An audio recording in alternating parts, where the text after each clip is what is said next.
There are mountains, and then there are places that feel like they breathe with you. Mine wasn't grand in the way the Rockies boast their pride, but she was beautiful. Quiet curving covered in wild juniper and breathing a soft breath of pine and mist each morning. She rose behind my backyard like an old friend watching over my little home. I used to sit on the back deck with my coffee watching the sunlight spill slowly down her slope like syrup over a stack of pancakes. She was steady, sacred, and for almost 2 decades, she gave me peace. I'm Michael Warden, 63 years old, a retired structural engineer with a specialty in geotechnical risk. Back in the day, I worked for both private firms and government agencies, helping assess land for construction in high-risk areas. Landslides, floodplains, seismic fault zones, I made my living. Warning people not to build where the earth didn't want them. After losing my wife to cancer, I took an early retirement, sold the big house in Fresno, and bought this little retreat at the base of that mountain. It was quiet, peaceful, perfect for someone trying to heal. And for a while, it worked. The neighborhood was small when I moved in, mostly retirees, teachers, and a couple of wildlife photographers who rented out their backyards to tourists during birding season. We had no gate, no manicured lawns, no snitching neighbors. Then 5 years ago, the HOA was formed. At first, it was just about shared trash pickup and a common mailbox. But the moment Karen Dorsey moved in, everything started to shift. Karen, perfectly tanned blonde, in the way that suggested weekly maintenance, always dressed in cream or white, like she was afraid of touching the earth itself, bought the biggest available lot on the slope above me. Her home had 6 bedrooms, though she lived alone with a designer dog that barked at everything. She didn't ask to be HOA president. She demanded it. Within 6 months of moving in, she'd drafted a 42-page covenant update that included grass length requirements, paint color limitations, and absurdly a clause about mountain view preservation, which meant no one could plant trees more than 6 feet tall. As if she owned the sky. I avoided HOA meetings like the plague, but once in a while I'd be dragged in when something concerned the broader topography, like when she proposed grading the lower slopes for future development. That was the first time I spoke up in the room. "Do you even know what kind of soil you're sitting on?" I asked. Karen didn't blink. "I've spoken to my architect. He assures me it's buildable." "Architects aren't geologists," I replied. "That mountain is a mixture of decomposed granite and shale. Erosion-prone, especially when disturbed. You move that rock, you invite a slide." She smiled at me like I was a child who misunderstood his toy. "Michael, you're retired, aren't you?" That was her first strike, dismissing me because I no longer collected a paycheck, but I let it go.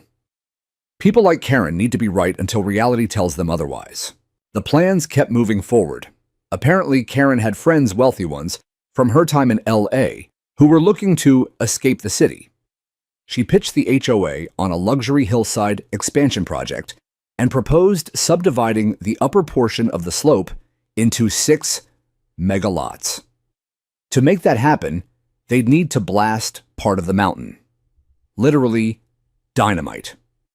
She claimed it was controlled blasting under strict supervision. I'd seen how that ended before in Santa Clarita in Monterey, in parts of Nevada that are now ghost towns, sitting in cracks of broken dreams. I wasn't just worried about my house.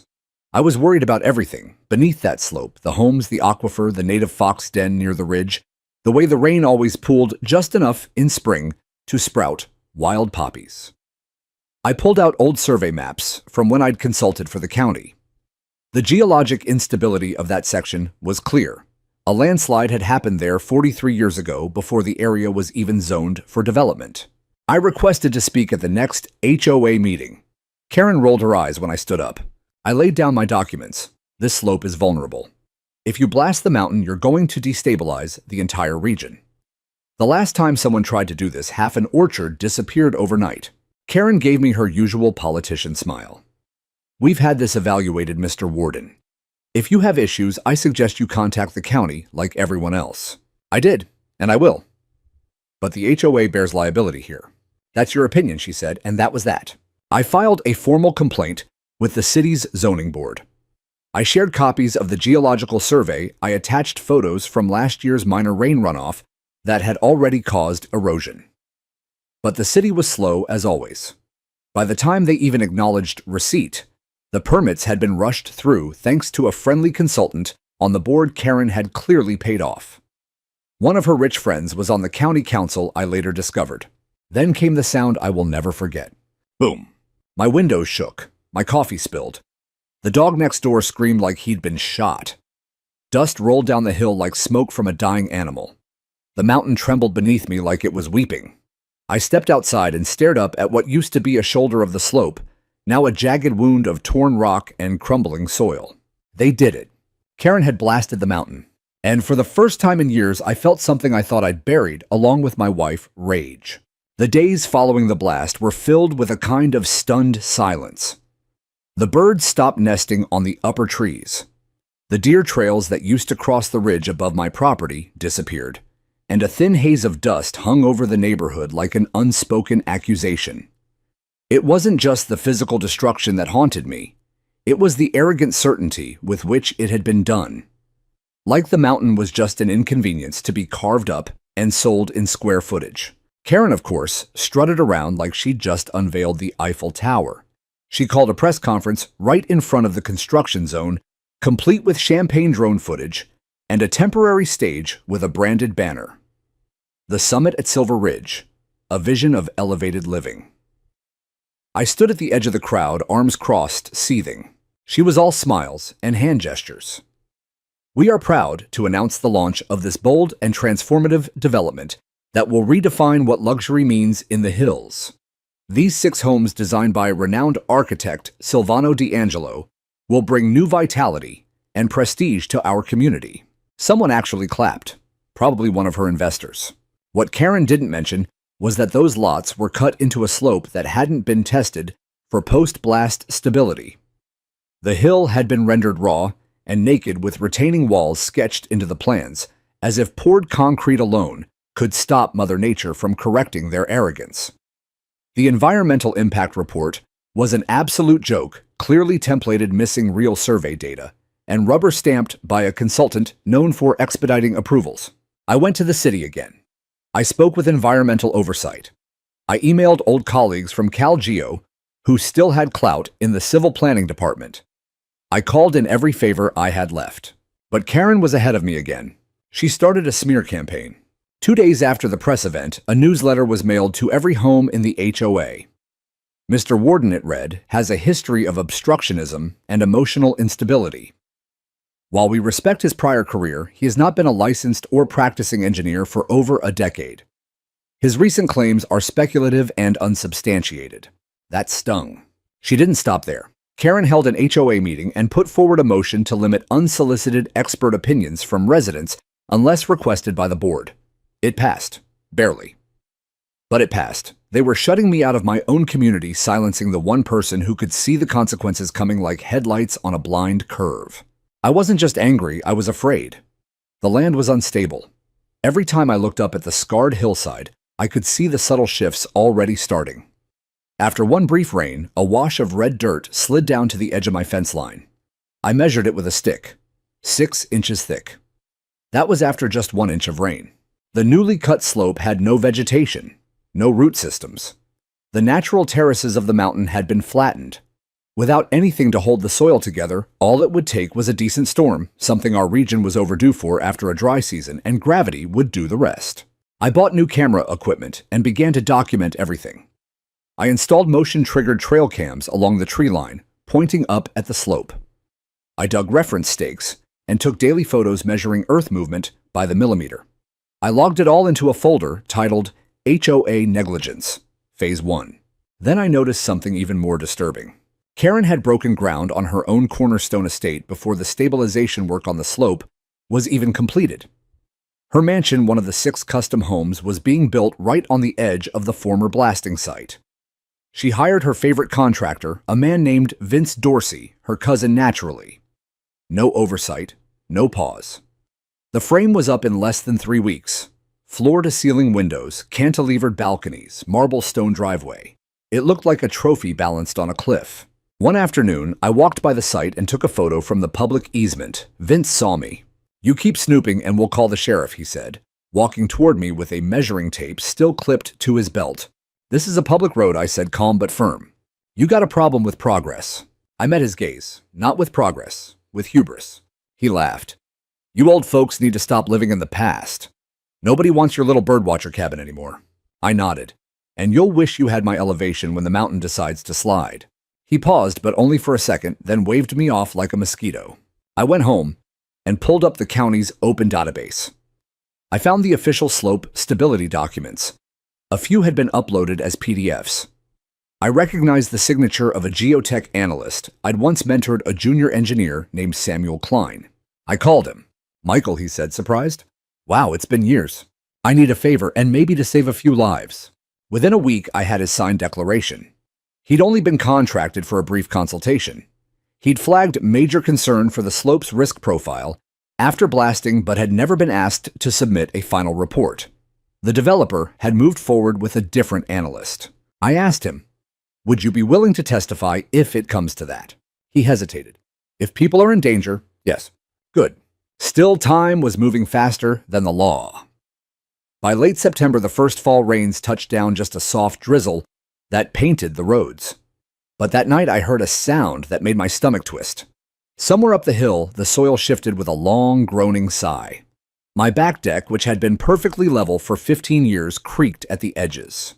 I walked outside with a flashlight and aimed it up the hill. The mountain was moving. It wasn't fast, not yet, but she was stirring. Karen had no idea what she had awakened. The mountain didn't scream. It whispered. It didn't fall in a single catastrophic moment, at least not yet. It shifted like a sleeper turning in bed, quiet but foreboding. But I heard it. I felt it. That kind of instinct doesn't leave a man who spent 30 years reading soil the way others read sky. I knew what was coming, and I knew it wouldn't wait for the city's red tape to untangle itself. I printed every photo I had, every soil shift measurement, every time-stamped video from the trail cams. I highlighted sections from Samuel Klein's memo and stapled copies of the old survey maps from the 1980s. I drafted a report with my own name on it, not because I needed recognition, but because I needed liability to land where it belonged. Then I did something I hadn't done in years. I put on a suit. It didn't fit the way it used to. Retirement had added a little weight in the middle and softened my shoulders. But it made a statement. I wasn't a cranky neighbor anymore. I was an expert returning to the battlefield. I went to the next HOA meeting. It was held, as always, in the community clubhouse, a building Karen had recently remodeled with HOA funds, complete with velvet chairs and a chandelier she claimed was on sale for $12,000. The room was packed that night. Word had spread one of the mansion plots had lost a retaining wall during a mild rain, and some landscaping equipment had nearly gone tumbling down the hill. Karen was at the front of the room, perched behind a podium like a queen surveying her court. She spotted me the second I walked in. "Oh," she said loudly, "Mr. Warden has decided to grace us with his theories again." I ignored her and walked to the front, placed my folder on the side table, and turned to face the audience. "I won't waste your time," I said, "but I won't stay silent either. The slope is unstable. I have photographic proof. I have motion data. I have independent confirmation from a certified geotechnical analyst. We're not talking about personal disagreements here. We're talking about risk to life property and insurance liability." Karen interrupted. "Mr. Warden, this board has already reviewed your concerns." "No," I cut in. "You dismissed them. You didn't review anything. You didn't distribute my documents. You didn't even inform homeowners that Klein's report existed." The room shifted. Quiet murmurs rippled through the chairs. I opened the folder. Here's the evidence. Since the blasting began, we've had 4 measurable shifts in soil at a depth of 12 to 18 inches. That's without a real storm. One of the retaining walls already failed. You think that's an accident? Karen was visibly rattled, but forced a smile. "Are you suggesting we halt a legally approved project based on the gut feelings of a retiree?" I stepped forward and laid down a photograph. It showed the edge of Lot 3, one of the upper mansion plots, where the hill had slumped 4 feet in 3 weeks. That's not a gut feeling. That's gravity. And your negligence is going to get someone killed. A man in the 3rd row, Tom Delaney, an accountant with 2 kids, stood up. "Is this real, Karen? Did you ignore this?" Karen turned crimson. "This is fear-mongering. We have permits. We followed every code." "Permits don't make a mountain stable," I said. "You can't legislate geology." Another neighbor, Rosa Thompson, raised her hand. I've had cracks forming in my kitchen tiles. I thought it was just age. Are you saying this is connected? Karen tried to steer the room back. This is getting off track. Mr. Warden isn't on the board. He has no official role. No, but the ground has something to say, I replied. And unlike this board, it doesn't lie. I passed out my reports. More people asked questions. Some demanded Karen hold a vote to pause development. She refused. She stormed out of the room. That night, someone threw a rock through my truck window. There was no note, but the message was clear. The next day, I found a notice taped to my door. You are in violation of Article 4, Section 3B of the HOA Code, unauthorized distribution of materials without board consent. It came with a fine $250. I laughed out loud. They were fining me for warning them about a natural disaster they had caused. I sent a reply letter with photos attached. Please consider this my formal appeal. If denied, I will pursue civil action. Karen didn't respond directly. But 2 days later, a letter from the HOA's attorney arrived. A cease and desist. They were trying to intimidate me legally. I read it 3 times. It was sloppy. They threatened me with libel and defamation, but had no legal footing. Still, it was enough to scare most people. But I wasn't most people. I forwarded it to an old friend of mine, Ricky Hampton, a lawyer who once specialized in construction liability. He read it, chuckled, and said, "They're bluffing. Want me to fire back?" "Not yet," I said. "Let them bury themselves first." Because now the sky was changing. Clouds began gathering in the west. The forecasts grew darker each day. The soil, now bare and disturbed, thirsted for a storm it couldn't survive. I walked my land, checking drainage lines. I reinforced my foundation vents. I moved the old photo albums from the lower storage closet to the attic. I didn't want to be right, but I knew I would be. And then the rain came. It started slow, steady droplets that darkened the wooden deck, turned dirt to paste, and summoned the earthy smell of clay and rot. I stood outside with a poncho and flashlight that night, staring up at the slope. Rivulets of water traced through the scars in the mountain like blood finding old wounds. That night, the ground groaned again. But this time it didn't stop. I didn't sleep that night. I sat in my armchair, wrapped in an old military blanket, ears tuned to Warthimawasi, every thud, every groan, every creak the mountain made. I kept the floodlights on in the backyard and the camera monitors up on my laptop. The rain was steady, not a torrential downpour, not yet, but enough to wake up what Karen had buried. At around 2:17 a.m., one of the trail cameras on the western ridge triggered. The alert pinged my phone. I opened the feed, half dreading what I'd see. And there it was, a chunk of the slope, maybe 20 feet wide, had sloughed off like wet cake. The debris rolled down just short of the service road that looped toward Karen's mansion in progress. I screenshotted it, labeled it, logged it, and stared at it like a firefighter watching smoke just before the blaze. By morning, the clouds had thickened. The weather report warned of a slow-moving atmospheric river, a phrase that sends chills through anyone who's studied slope failure. It meant saturation.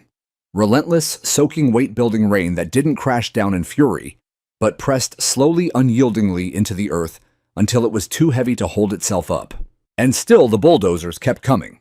At 8:00 a.m., Karen's contractor Vince had his crew back on site. They were pouring concrete footers for a retaining wall, like trying to hold back a tsunami with duct tape. One of the crew members looked nervous. I saw him standing with his hands on his hips, staring up at the portion of the ridge that had slumped overnight. Karen showed up in a white raincoat and matching boots. She carried a clipboard like she was doing inventory at a boutique, not standing at the base of a disaster waiting to happen. I walked up the hill to the edge of her construction site, staying behind the temporary orange fencing. "You lost part of the slope last night," I called out over the engine noise. Karen turned irritated. "What are you doing up here?" "Warning you, again, you need to shut this down." She rolled her eyes. "Michael, if you're here to throw another tantrum, this isn't a tantrum. That soil failure is just the beginning. You're stacking weight onto unstable terrain during an active storm. We've taken precautions," she snapped. "The crew is experienced. The wall will hold. Have you tested water absorption rates post-blasting?" She didn't answer. I kept going. "Have you reviewed lateral movement scans since the last rainfall? Have you looked at your own soil retention logs, if you even bothered to get them?" Karen turned to Vince. "Please remove him." Vince smirked and walked toward me. You've made your point, Warden. I stepped back from the fencing. Just remember this conversation. When the slope moves again, and there'll be a timestamp. There'll be video. There'll be emails and court records and public outrage. Karen's lip curled. You're just a lonely old man with a God complex. You don't run this community. I do. She wasn't wrong about the loneliness. My house had grown quieter these past few years, especially since my wife passed. But she was wrong about the second part. She didn't run the land. The earth did. And it wasn't done speaking. That evening, the real rain came. It was biblical. Sheets of water poured from the sky like it had been waiting months to release it all in one breath. Gutters overflowed. The creek by the southern end of the neighborhood leapt its banks and turned the walking trail into a muddy trench. And then, at exactly 3:41 a.m., the mountain broke. I was awake, of course. The thunder of it was unlike anything I'd heard in my life. Not the military, not earthquakes, not even the time I witnessed a levee give out in Sacramento. This was deep, ancient. Like the mountain had roared with a voice made of rock and memory and pain. I ran to the back deck, flashlight in hand, and saw a wall of earth rolling down the slope, slow at first, almost graceful in the way it spread like thick lava. Then it sped up, picking up boulders, uprooted trees, fence posts, and debris. And then, Karen's mansion, the first of the 6. The one she had insisted be built closest to the edge for maximum view. It disappeared. Not crumbled, not splintered. Swallowed. The lights went out. The cameras went black. The roar of the slide faded into a low, vibrating silence, like the world had exhaled. And then the screaming started.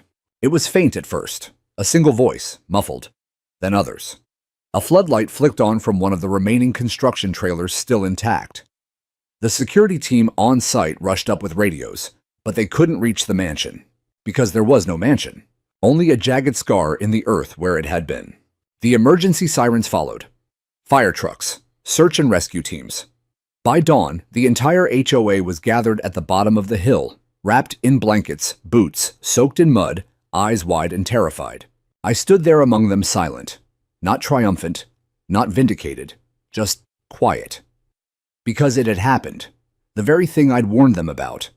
The exact slope I'd highlighted, the data, the reports, the pleas. All ignored. Karen was alive. She had been inside but had made it out through a side exit when the tremors began. Her raincoat was streaked with mud, her face pale mascara running down her cheeks.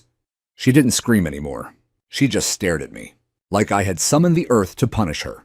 The next day, I submitted everything. Every file photo and report I had. I delivered it in a waterproof case directly to the county board, the city council, and the State Engineering Ethics Commission. I included a formal request to suspend all HOA development pending geological review. And I CC'd every member of the media I'd ever worked with. It was no longer just a neighborhood problem. It was a state scandal. The morning after the slide, the mountain wore a wound 100 feet wide and 3 stories deep.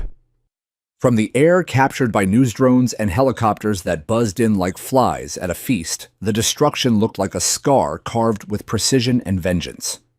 The footage looped on every local news station. Headlines screamed across the bottom of the screen. Luxury home destroyed in mountain slide. Development disaster at Silver Ridge. Was this avoidable? I watched it all unfold from my living room where the fire still crackled softly in the stone hearth. The power had flickered on and off through the night, but somehow my old generator kept things steady. I sat with my coffee, black, bitter, no cream, just watching. By 10:00 a.m., Karen had called a private press conference, if it could even be called that. She stood under a borrowed canopy at the foot of the mountain, visibly shaken, but still clinging to her manufactured poise. Her signature cream blazer was gone, replaced with a waterproof trench coat and oversized sunglasses. But nothing could hide the raw panic in her voice. We are working closely with county officials and structural experts, she read from a sheet, to understand the unexpected geological instability that has affected our beloved community. Our thoughts are with everyone impacted, especially our neighbors who've lost their homes. Neighbors. She meant herself. What followed was worse. Karen continued. At this time, I must express deep concern regarding misinformation that may have delayed or complicated the response to this emergency. Certain individuals have spread panic, attempted to obstruct legal construction, and undermined the HOA's efforts at community enhancement. I nearly choked on my coffee. She was setting the stage to blame me. My phone lit up with text after text from neighbors. Did you hear what she just said? She's twisting it. Michael, please tell me you're documenting all this. I didn't respond, not yet. Instead, I pulled out the full PDF I'd sent to the state board the night before. Every timestamp, every warning email, every topographical survey, overlaid with recent drone footage showing where the slope had shifted. It wasn't just a warning.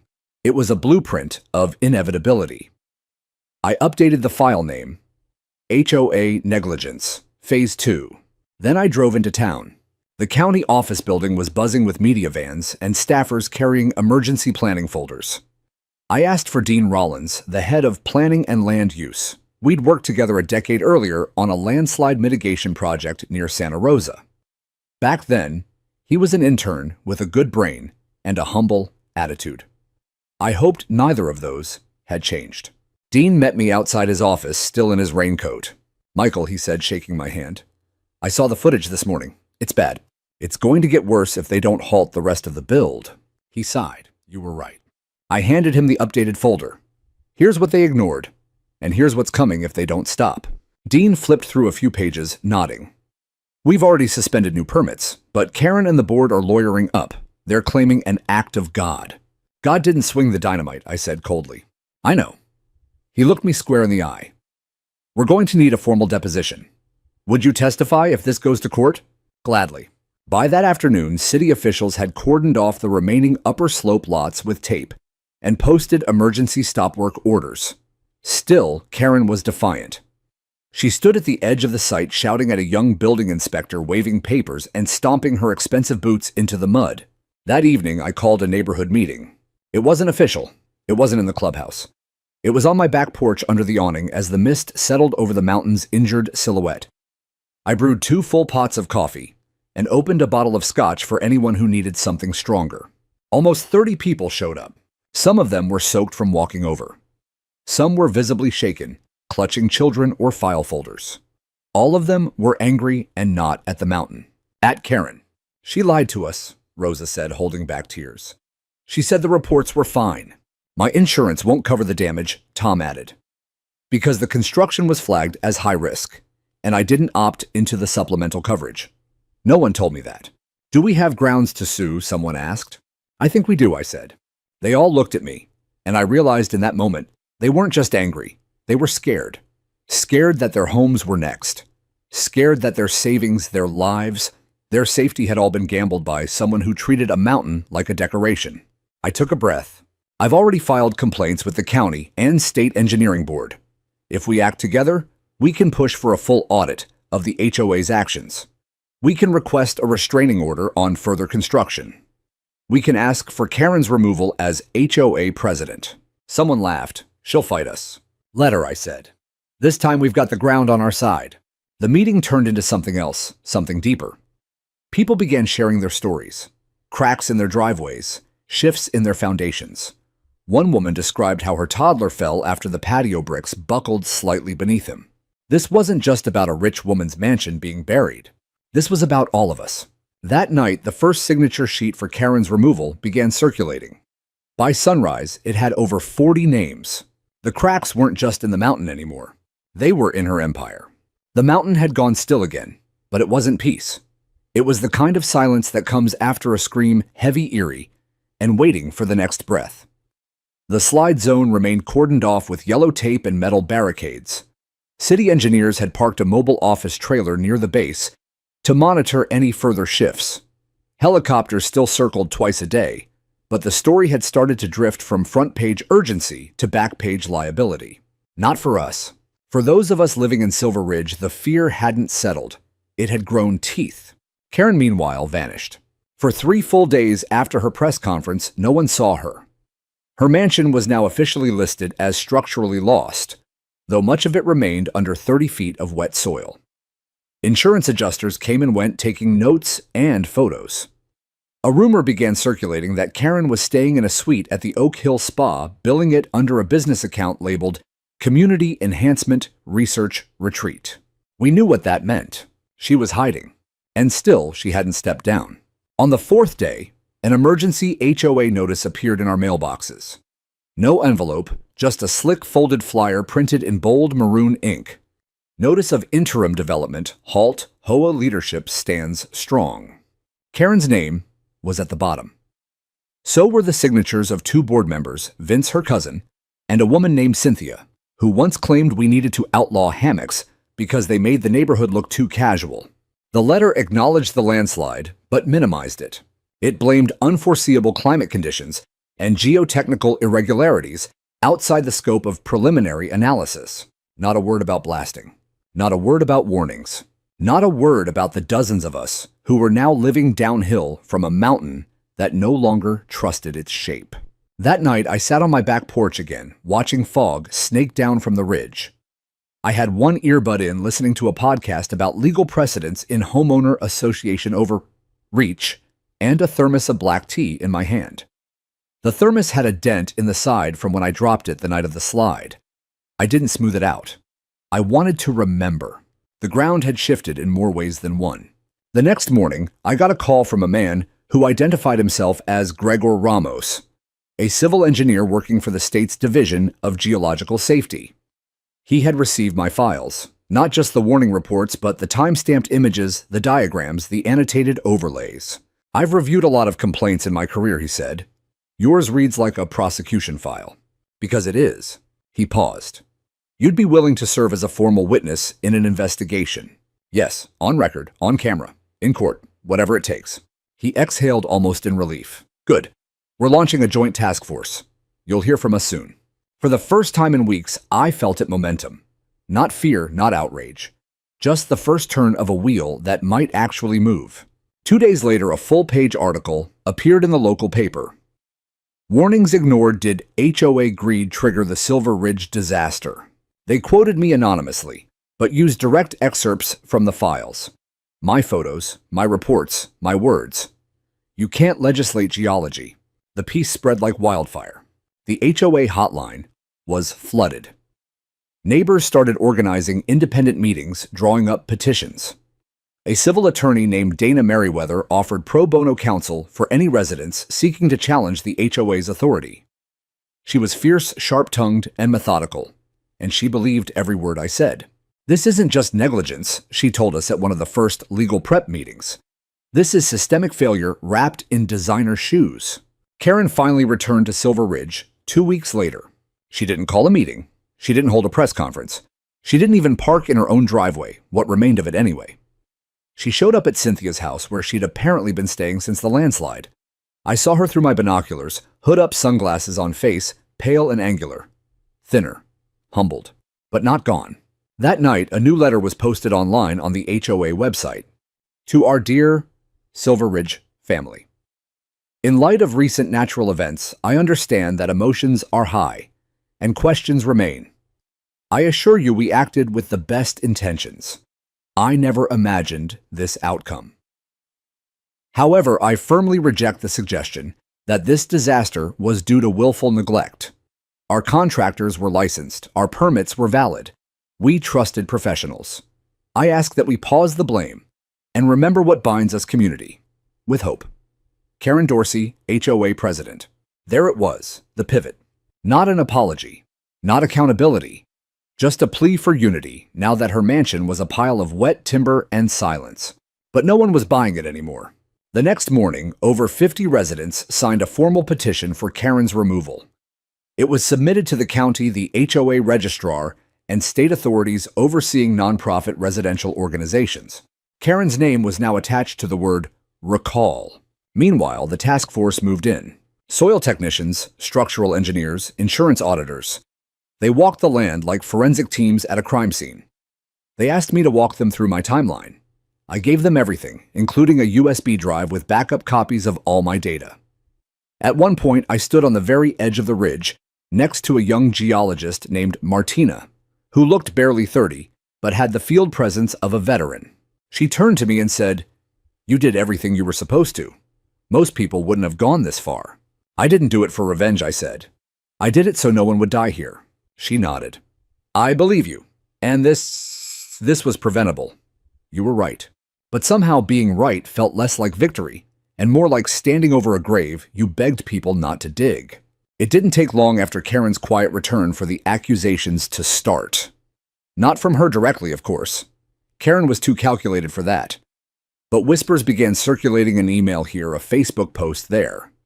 Screen-capped messages shared in the neighborhood group chat hinted at sabotage, tampering, even psychological manipulation.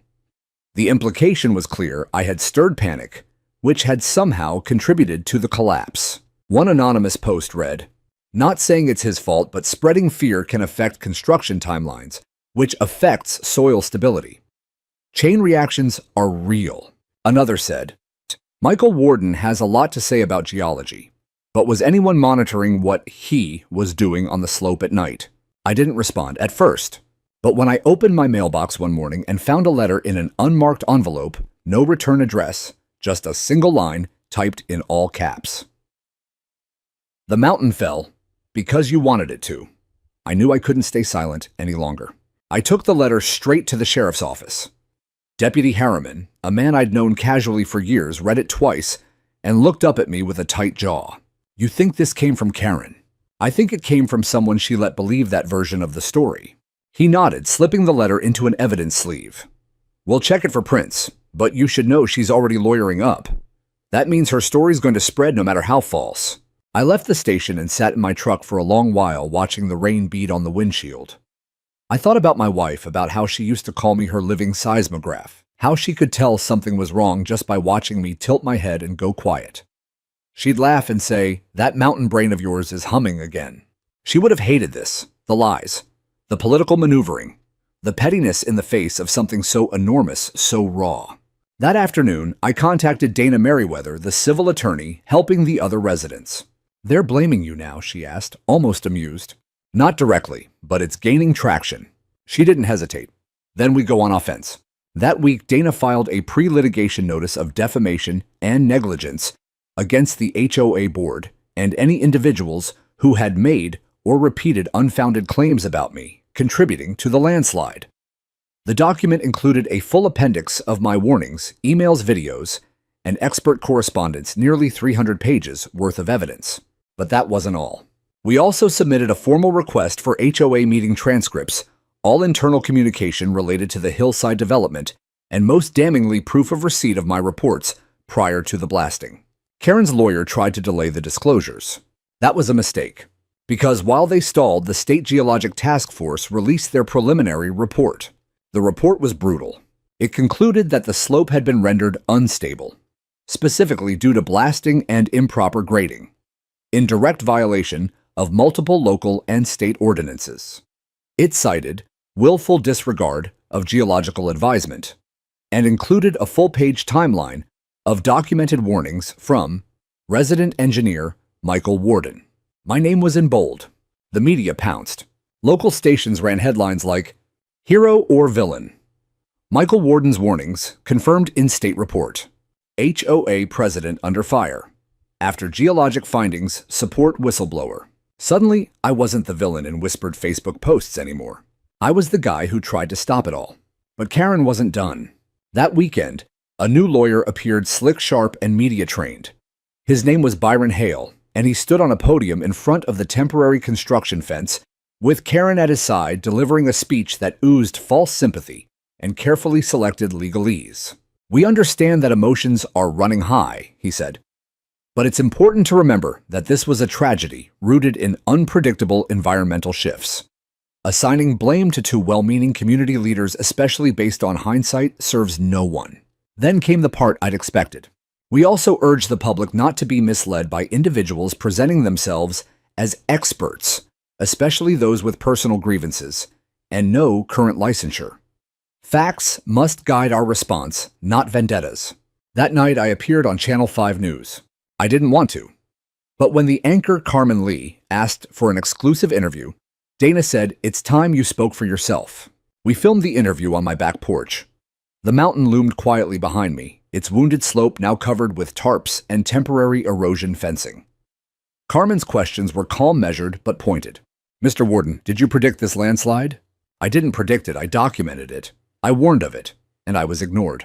"Do you believe the HOA is trying to make you the scapegoat?" I think power doesn't like being held accountable. And when you can't silence someone with process, you try to smear their name. Do you feel vindicated? I paused. No. Because vindication means I got what I wanted. I never wanted this. I wanted them to stop before the mountain did what mountains do when you poke them too many times. The interview aired that night. The response was immediate. People emailed me. Strangers. Survivors of other HOA disasters. A retired geologist from Utah who'd fought a similar battle and lost. A woman from Colorado Springs whose father had died in a house crushed by a landslide. They thanked me, and they warned me Karen wouldn't give up easily. They were right. A week later, Karen filed a counterclaim, alleging that my reports, emails, and warnings had created community unrest and destabilized the timeline of the construction process, which she argued contributed to the conditions that led to the collapse. It was absurd, but it was strategic. She knew it would delay proceedings, muddy the water, shift attention. Dana called me the moment the papers were served. "We're not backing down," she said. "We're filing an anti-SLAPP motion. This is textbook harassment." But I wasn't afraid. I was angry. Because while Karen played lawyer games, the rest of us were living in fear of the next storm, the next crack, the next lie. And I knew one thing for certain. If she thought she could bury me the way the mountain buried her house, she hadn't been listening. The courthouse didn't feel like a battlefield. It felt like a waiting room for ghosts. Gray carpet, fluorescent lighting, the scent of stale coffee and anxious sweat. But beneath that quiet sterility, I felt the ground tremble not beneath my boots, but in the room itself, in the lives upended by what had happened on the mountain. Dana stood beside me like a steel rod dressed in linen. Calm, sharp. Her case folder was an accordion of color-coded tabs, each one a blade. We weren't here to posture. We were here to cut the rot out of the system. Karen sat 3 rows ahead, flanked by Byron Hale, and a second attorney, some high-powered environmental law specialist they'd brought in from San Francisco. Her expression was unreadable. No more cream blazers. She wore navy now. Power colors. Her hair was darker, straighter. I couldn't tell if it was an attempt at rebranding or camouflage. We weren't suing for money yet. This first hearing was about the anti-SLAPP motion. A countersuit designed to dismiss Karen's absurd claim that I had incited panic and contributed to the landslide by daring to warn people it might happen. If we won, her case would be tossed before it ever reached a jury. If we lost, they could tie me up in litigation for months, years.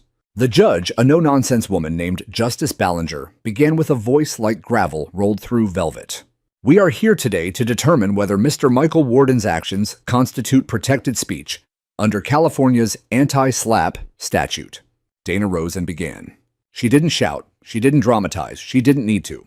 In 2019, Mr. Worden submitted 3 separate geological assessments to the HOA and to county officials warning of slope instability on the northern face of Silver Ridge.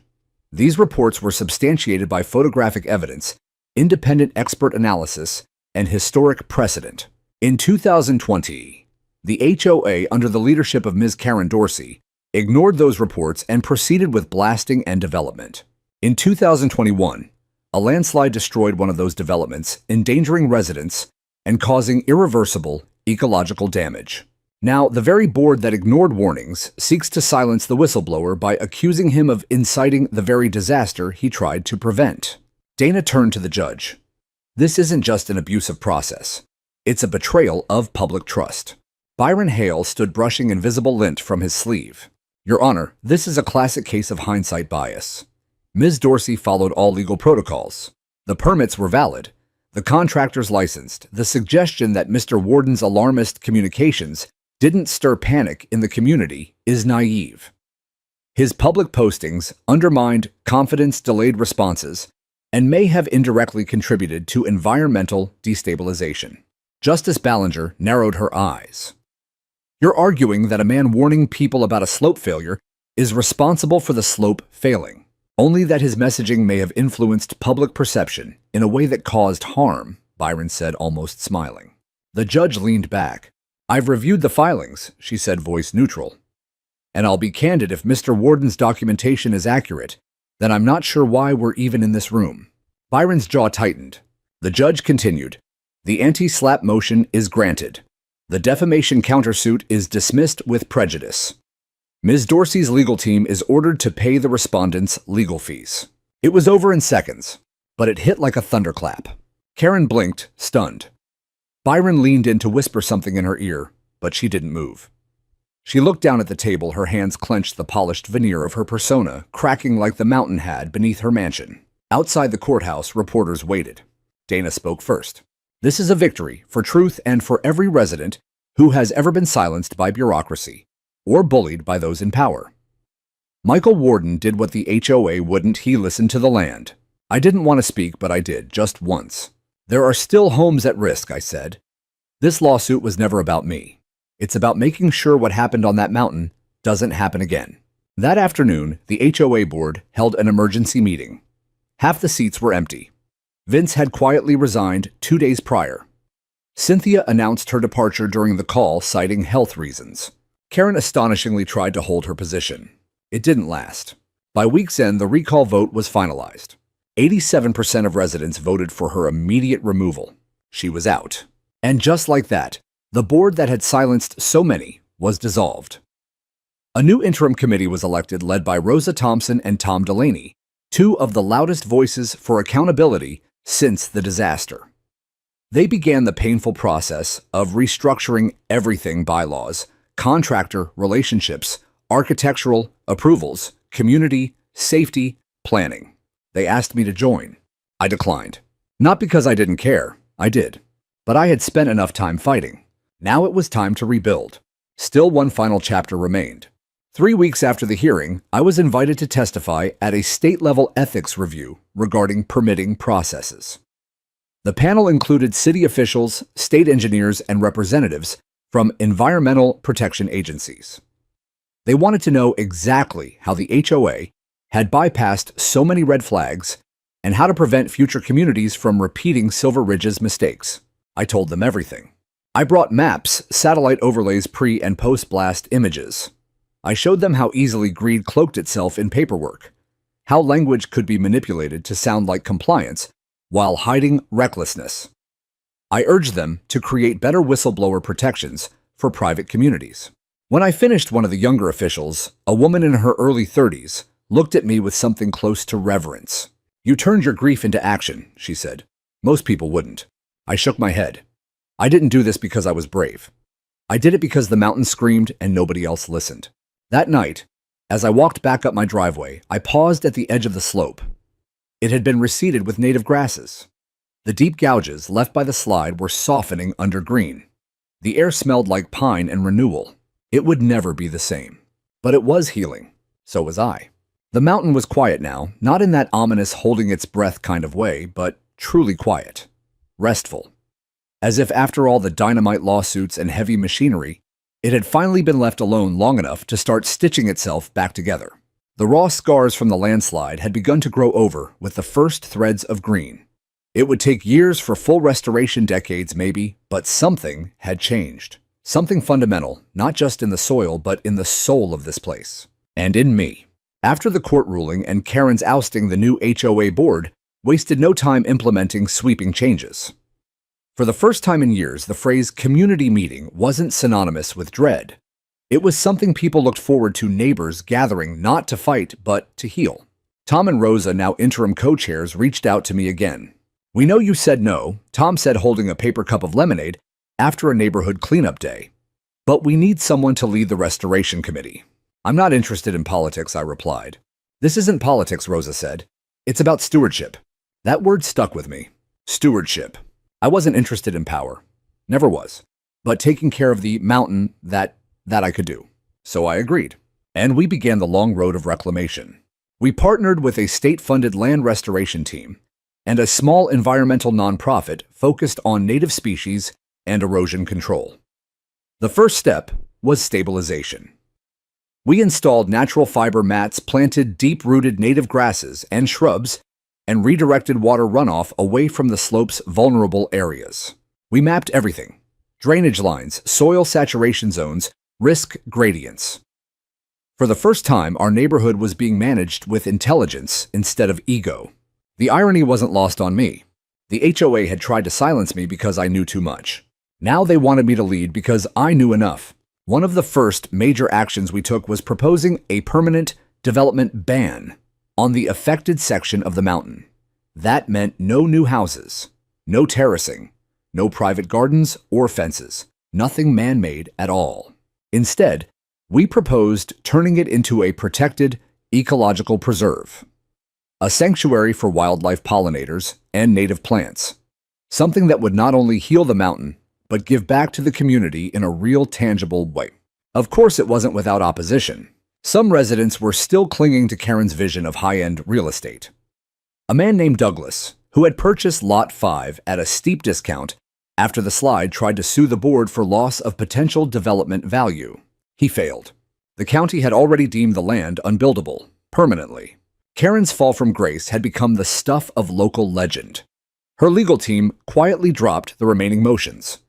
The insurance companies settled out of court, but added a clause that prohibited her from filing any claims related to community governance again. She moved. No announcement. No goodbye. One morning, her car was gone, and a week later, a moving truck came and took what was left of her curated life. The cream-colored furniture, the abstract art, the framed awards for community leadership. None of it mattered anymore. She'd built her house too close to the edge, and the edge had taken it back. One afternoon, months later, I received a letter in my mailbox with no return address. The envelope was elegant ivory with gold edging. Inside was a single handwritten note. You were right. I hope the mountain forgives me.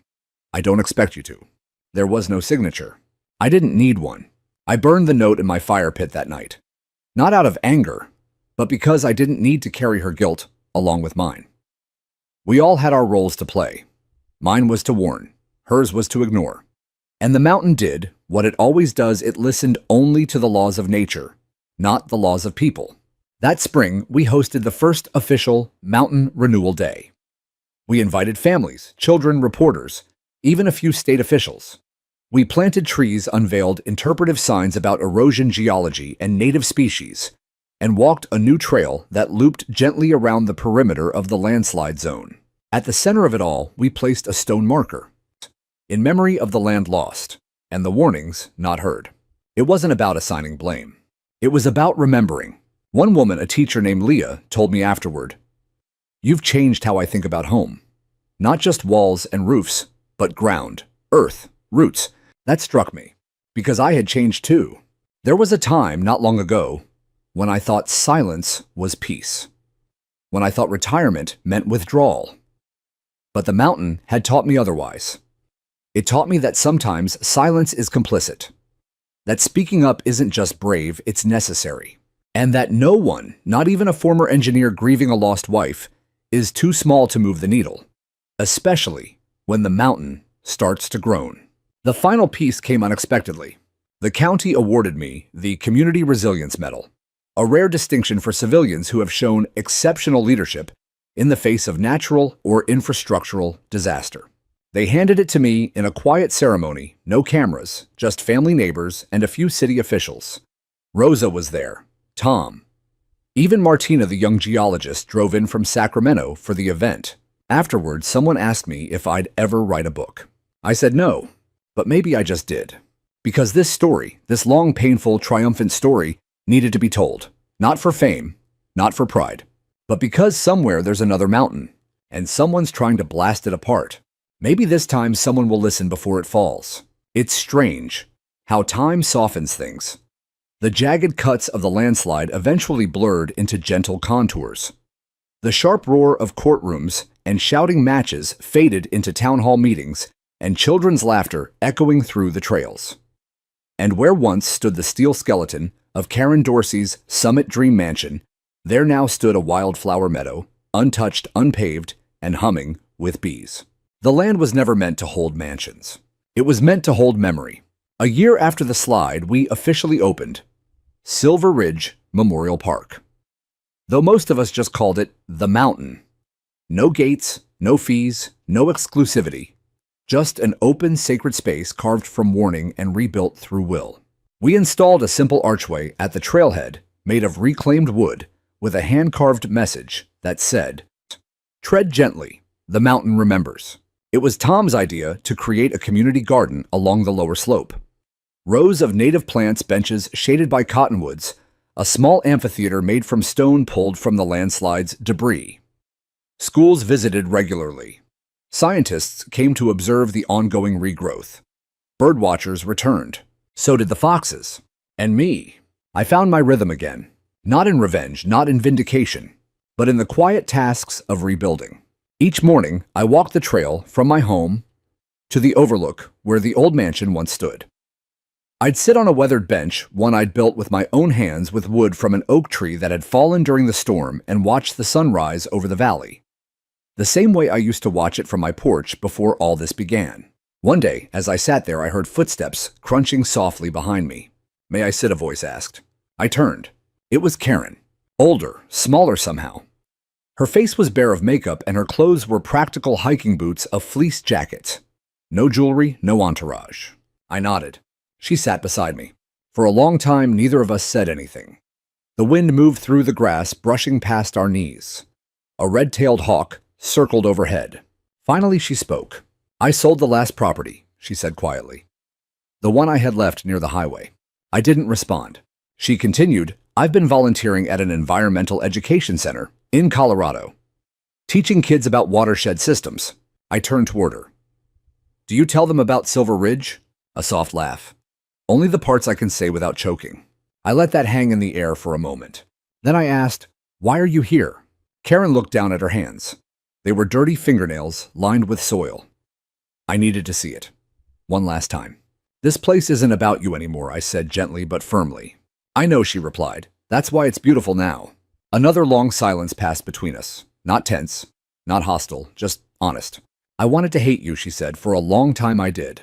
"I know," I replied. "You weren't the first. I thought you were trying to humiliate me. I was trying to stop you from killing someone." She swallowed hard. "I'm sorry." I believed her. Not because she said it, but because she came alone. Because she had nothing to gain by saying it. Because guilt, when it's real, doesn't shout.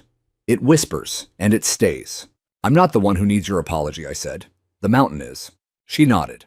We sat together for a while longer. Two people on opposite sides of a story that had long since passed from anger into ash. Before she left, she reached into her jacket and pulled out a small stone, smooth, dark, shaped like a teardrop. "I found this near the base of the landslide," she said. "I kept it all this time." She placed it on the bench between us. I didn't pick it up. Neither did she. She stood, gave me a small nod, and walked away down the trail, disappearing into the trees. I never saw her again. But the stone remained. I left it there on that bench. Some mornings, people move it, shift it to the far side, set it upright, balance it on its edge. But no one takes it. Everyone understands what it is. A marker. A memory. A reminder.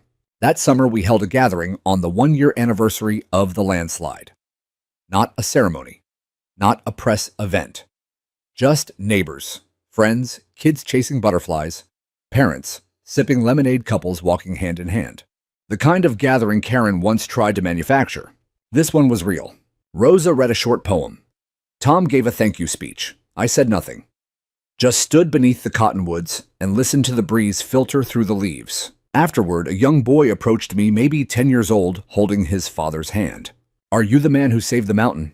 he asked. I knelt beside him. "No," I said. "The mountain saved itself. I just refused to look away." He smiled, and then ran off to join the other children at the wildflower meadow. I turned to the boy's father. He was watching me with something like gratitude, or maybe relief. "Thank you," he said. I nodded. "Take care of this place. One day it'll be yours to protect." And I meant it, because that's the truth of all things worth loving. They outlive us. They grow back through cracks we thought permanent. They forgive slower than we ask, but deeper than we deserve. And in the end, they teach us the most humbling lesson of all. The land doesn't belong to us. We belong to it.